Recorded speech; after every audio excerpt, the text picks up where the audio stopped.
మనకేం తీసుకొచ్చాడు అంటే దేవుని మాట వినకుండా మరణాన్ని తీసుకొచ్చాడు.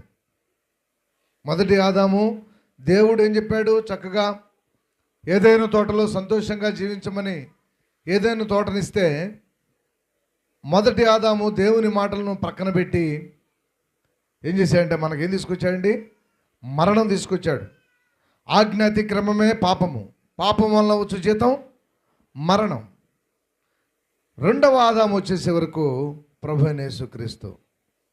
మొదటి ఆదాము ఏం తీసుకొచ్చాడండి? మరణం తీసుకొస్తే రెండవ ఆదామైన ప్రభువైన యేసుక్రీస్తు రక్షణ తీసుకొచ్చాడు. ఏం తీసుకొచ్చాడు మనకి? రక్షణ. ఈ రక్షణ డబ్బులు పెట్టి కొంటే వచ్చేది కాదు. నీకున్నటువంటి ధనము పెట్టుకుంటే వచ్చేది రక్షణ కాదు. దేవుడు రక్షణ ఎలా ఇస్తాడంటే ఉచితముగా ఇస్తాడు.